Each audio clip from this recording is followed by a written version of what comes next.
তো হ্যালো বন্ধুরা, আবারও আপনাদের সামনে নতুন আরেকটি জব সংক্রান্ত আপডেট নিয়ে উপস্থিত হয়ে গেলাম।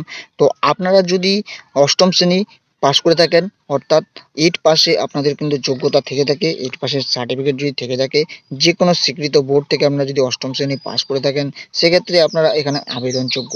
সম্পূর্ণ গভর্নমেন্ট একটি জব, যেখানে কিন্তু গ্রুপ ডি পদে কিন্তু নিয়োগ করা হচ্ছে। এখানে একটি ভালো মানের স্যালারি রয়েছে। যে সমস্ত চাকরি প্রার্থীরা আবেদন করতে যাচ্ছেন, পশ্চিমবঙ্গের প্রত্যেকটি পুরুষ মহিলা প্রত্যেকটি জেলা থেকে এখানে আবেদন করতে পারবেন আপনাদের বাড়িতে বসে বসে। অনলাইন পদ্ধতিতে আপনাদের এখানে আবেদন করতে হবে, কোনো আবেদন ফির কথা কিন্তু এখানে বলা হয়নি। আবেদন করতে চাইলে এবং আরও বিস্তারিত জানতে চাইলে অবশ্যই সম্পূর্ণ ভিডিওটা কিন্তু ভালোভাবে লক্ষ্য করার চেষ্টা করবেন। আর যারা চ্যানেলটি সাবস্ক্রাইব করেননি, অবশ্যই সাবস্ক্রাইব করে নেবেন, পাশে থাকা বেল আইকনটি অন করে রাখবেন নতুন নতুন জব সংক্রান্ত আপডেট সবার প্রথমেই পাওয়ার জন্য।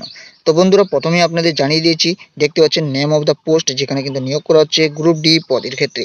এবং আপনাদের বলা হচ্ছে recruitment of method of recruitment, অর্থাৎ আপনাদের কিভাবে রিক্রুটমেন্ট করা হবে। এখানে বলে দেওয়া হয়েছে by selection through selection committee to be constitute by the state government, অর্থাৎ স্টেট গভর্নমেন্টের যে সিলেকশন কমিটি রয়েছে, সেই সিলেকশন কমিটির মাধ্যমে কিন্তু এখানে নিয়োগ প্রক্রিয়াটি করা হবে।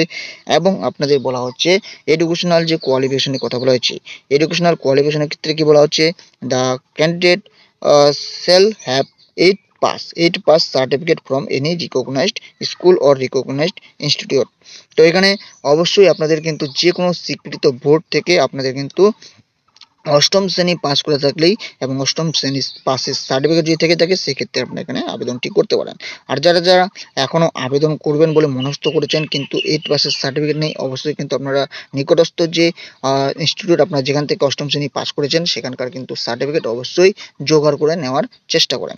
তো এখানে এজ অফ ডিরেক্ট রিক্রুটমেন্টের ক্ষেত্রে কী বলা হচ্ছে, এখানে অবশ্যই আপনাদের বলা হচ্ছে মিনিমাম আপনাদের বলা হচ্ছে 18 বছর বয়স হতে হবে। অর্থাৎ এখানে বলে দেওয়া হয়েছে not to be less than 18 years, অর্থাৎ 18 বছর নিচে হলে আপনারা এখানে আবেদনটি করতে পারছেন না। এবং সর্বোচ্চ যেটি বলা হচ্ছে 40 বছর বয়স পর্যন্ত আপনারা এখানে আবেদনটি করতে পারবেন। এবং ডেটের কথা যেটি বলা হচ্ছে 1/1/2024 হিসাবে আপনাদের বয়সটি এই 18 থেকে 40 সেটি কিন্তু হতে হবে। তো প্রথমে আপনাদের বলে দিয়েছিলাম যে এখানে ভালো মানের একটি স্যালারি রয়েছে। দেখতে পাচ্ছেন 17,100 টাকা থেকে শুরু করে আপনাদের কিন্তু 43,600 টাকা পর্যন্ত মাসিক যে বেতন, সেটি কিন্তু পে লেভেল 1 এর হিসাবে আপনারা পেয়ে যাবেন। এবং টোটাল ভ্যাকেন্সি রয়েছে 10টি শূন্যপদে এখানে নিয়োগ করা হচ্ছে। কোন কোন ক্যাটাগরিতে কতগুলি করে শূন্যপদ রয়েছে আপনারা এখানে দেখতে পাচ্ছেন। ইউআর রয়েছে 2টি, ইউআর এসি 2টি, একটি, এবং এসসি একটি, এসসি একটি, এবং এসটি একটি, ওবিসি এ বি দুটি মিলে একটি করে, এবং ইডাব্লিউএস ক্যান্ডিডেট যারা রয়েছেন তাদের ক্ষেত্রে একটি, এবং এক্স সার্ভিসম্যান যাদের রয়েছেন তারা কিন্তু একটি শূন্যপদে এখানে আবেদন করতে পারবেন। তো সমস্ত মিলিয়ে 10টি শূন্যপদে এখানে নিয়োগটি করা হবে। আবেদন করতে ইচ্ছুক প্রার্থীরা সম্পূর্ণ আবেদন করতে পারবেন অনলাইনের মাধ্যমে। তো এখানে অনলাইন যে আবেদনের ক্ষেত্রে সেটি কিন্তু অনলাইন আবেদন শুরু হয়েছে। এখানে দেখতে পাচ্ছেন 16/3/2024 থেকে অনলাইন আবেদনটি অলরেডি চলছে। তো এখানে আবেদন করার সময়সীমা কিন্তু বেশি নেই। এখানে বর্তমানে দেখতে পাচ্ছেন 21/4/2024 মধ্যে আপনাদের যে আবেদন, সেই আবেদনটি সম্পূর্ণ করে নিতে হবে সম্পূর্ণ অনলাইন পদ্ধতিতে। আপনাদের মোবাইল থেকে এবং আপনাদের কম্পিউটার থেকে বাড়িতে বসে বসে এখানে অনলাইন আবেদনটি আপনারা করতে পারবেন।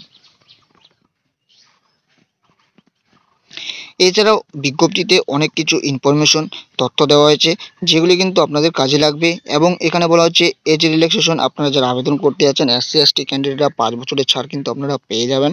অর্থাৎ আপনারা সর্বোচ্চ 45 বছর বয়স পর্যন্ত এখানে আবেদনটি করতে পারবেন।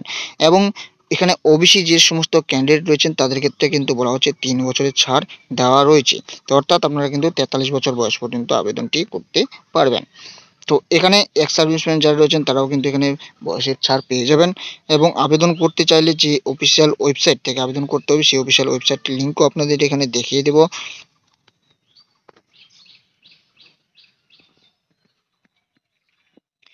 তো বন্ধুরা, আবেদন করতে চাইলে এবং আরও বিস্তারিত জানতে চাইলে এবং নোটিফিকেশনটি ডাউনলোড করতে চাইলে এই যে অফিসিয়াল ওয়েবসাইটটি দেখতে পাচ্ছেন, সেই অফিসিয়াল ওয়েবসাইটে চলে যেতে হবে। এখানে দেখতে পাচ্ছেন ayodhyapeethpolytechnic.com, এই অফিসিয়াল ওয়েবসাইটে চলে আসবেন। এখানে কিন্তু নিয়োগ করা হচ্ছে, অনলাইন পদ্ধতিতে আবেদন চলছে। এবং আপনাদের নিয়োগ প্রক্রিয়া যেটি বলা হচ্ছে স্ক্রিন টেস্ট বা ইন্টারভিউর মাধ্যমে কিন্তু আপনাদের সরাসরি নিয়োগটি করা হবে। তো আবেদন এখানে দেখতে পাচ্ছেন 22/3/2024 থেকে কিন্তু আবেদনটি শুরু হয়েছে। এখানে কিন্তু 16 তারিখ দেওয়া রয়েছিল, এখানে কিন্তু বলা হচ্ছে অ্যাভেলেবেল লিঙ্কটি বলা হচ্ছে 22/3/2024 থেকে। তো যারা যারা আবেদন করতে যাচ্ছেন এখানে কিন্তু অদ্যাপীঠ পলিটেকনিক কলেজের তরফ থেকে কিন্তু আবেদনটি চলছে। আর এখানে আরও বিস্তারিত জানতে চাইলে এখানে দেখতে পাচ্ছেন একটি ইমেল আইডি দেওয়া রয়েছে, সেই ইমেল আইডিতে আপনারা কিন্তু কন্ট্যাক্ট করে আরও বিস্তারিত জেনে নিতে পারেন। recruitment2024@অদ্যাপীঠ পলিটেকনিক.com এই অফিসিয়াল যে ইমেল আইডি রয়েছে সেই ইমেল আইডি থেকে বিস্তারিত জানতে চাইলে এখানে ইমেল করে জানতে পারেন। তো এখানে নিয়োগের বিজ্ঞপ্তিটি প্রকাশিত করা হয়েছে, দেখতে পাচ্ছেন অদ্যাপীঠ পলিটেকনিক কলেজের তরফ থেকে 16/3/2024 এই অফিসিয়াল নোটিফিকেশন। এখানে আপনাদের অফিসিয়াল ওয়েবসাইটটি আগে দেখিয়ে দিয়েছি, এই অফিসিয়াল ওয়েবসাইট থেকে নোটিফিকেশনটি ডাউনলোড করে আরও বিস্তারিত জেনে নিতে পারেন। দেখা হচ্ছে পরবর্তী নতুন একটি ভিডিওতে। ভালো থাকবেন, সুস্থ থাকবেন।